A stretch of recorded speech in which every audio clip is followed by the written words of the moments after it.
Linggo nga na naman pala ngayon. Linggo nga pala ng palaspas ngayong araw. Pero mamayang hapon pa kami magsisimba. Napakabilis nga naman ng araw. Pero ngayon, magliligpit muna ako ng hinigan namin. Kakagising ko nga lang din pala dyan ulit.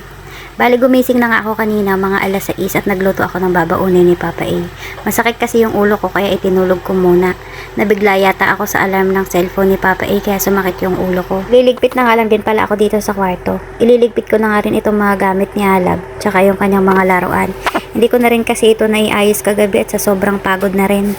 Kita nyo nga pati yung buhok ko hindi ko na rin maiayos. Mukha na rin pala akong sinabong ng manok. O kaya mukha na rin akong mangkukulam. At dahil wala pa naman akong gagawin, minabuti ko na nga munang magligpit-ligpit dito. Para naman umaliwalas din itong kwarto namin. Kasi naman, mamaya magkakalat na naman ang alab. Minsan man lang makita ko man lang maaliwalas. Itong alab kasi parang ayaw yatang malinis tong kwarto namin. Bay pag nakita niyang walang kalat, ilakalat niya lahat ng kaya niyang ikalat. Kita niyo, wala pang isang oras magulo na naman yan pag nakita niyang nakasino. Kaya minsan hindi ko na nga lang din nililigpit dahil mapapagod lang ako ng paulit-ulit. At dahil nga dalawa nga lang kami dito ni Alab sa bahay, naglinis na nga lang din pala ako dito sa kusina. Naglampasan na nga lang din ako dyan para naman matanggal yung mga alikabok. Sobrang hangin kasi ngayon kaya kahit magwalis ka ng magwalis, makirsang pa rin yung sahig. Kaya ayan, naglampasan na nga lang din ako, mabawasan man lang. Mas masarap din kasing maglinis pag walang tao dito sa bahay. Malilinis mo ng mabuti, tsaka makikita mong maayos. Pagka kasi merong tao dito at lalo na't may mga bata, saglit pa lang yung nilinis mo, wala na naman yan. At least, pag umuwi sila, maabutan nilang malinis yung bahay kahit papano. Kapag ka kasi malinis ang bahay mo, napakagaan sa pakiramdam. Yung bawat sulok ng bahay makikita mong malinis, naku matutuwa ka talaga. O diba mas kaaya-ayang tignan pagka malinis ang bahay mo, tsaka magkakaroon ka ng peace of mind kahit papano. Yung marerelax ka lalo na't pag nakita mo yung nilinis mo, worth it yung pagod mo. Sobrang sarap kaya sa pakiramdam nun, tapos ang gaan-gaan pa sa feeling. Yung kahit hindi malaki yung bahay mo o maganda, basta malinis ka sa bahay, swak na yun. Nako, mapaparami na naman ako ng kain nito. Napagod na naman kasi ako ng husto. At dahil hapon na nga, nagluto na nga lang ako nitong merienda. Niluto ko na nga itong binili namin ng isang araw pa. Itong squid ball at saka kikiam. Tapos nilutuan ko na rin si Alab ng fries para naman may merienda din siya. Siyempre, gumawa na rin ako nitong sauce niyan. Hindi pwedeng mawala yan. Ayan nga't may batang gising na. Pinababa niya na nga lahat itong mga stuffed toy niya. At saka niya na nga lang din nilaro. Ang cute pa naman ng batang to, lalo na't maganda ang gising.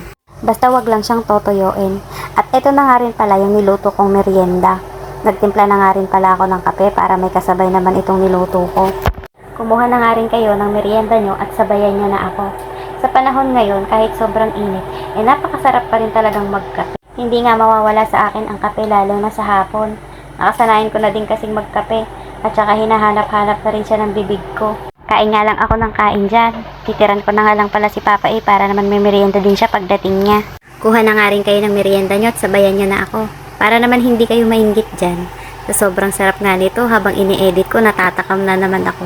Mukhang mapapaluto na naman ako nito bukas At nang dumating na nga si Papa A at nakapagmerienda na nga din, gumayak na nga rin kami at magsisimba na nga pala kami. 5:30 nga yung misa at hahabulin nga namin. Eto nga si Alab na sanay nang binibidyohan ko siya kaya gusto niya nakatutok na lang din sa kanya tong video. Bumili na nga din pala kami nitong palaspas habang papunta kami dito sa simbahan at sa sobrang dami nga ng tao dito na nga lang kami sa labas nakapwesto. Eto na nga yung time na babasbasan na nga pala yung aming mga palaspas. Tapos na nga rin pala yung misa nito kaya nag-video na rin pala ako. At dahil simula na nga po pala ng Semana Santa bukas, mag-iingat po sana ang lahat. At pauwi na nga rin po pala kami ng mga oras na yan. Eto nga si Alab at hawak-hawak nga yung ipinimigay sa simbahan kanina. Akala mo magaling, parang naiintindihan niya naman yung nakasulat. At hanggang dito na nga lang din po pala itong video namin. Mag-iingat po sana ang lahat ngayong darating na Semana Santa. Muli po, maraming salamat po at thank you din po kay God sa panibagong araw.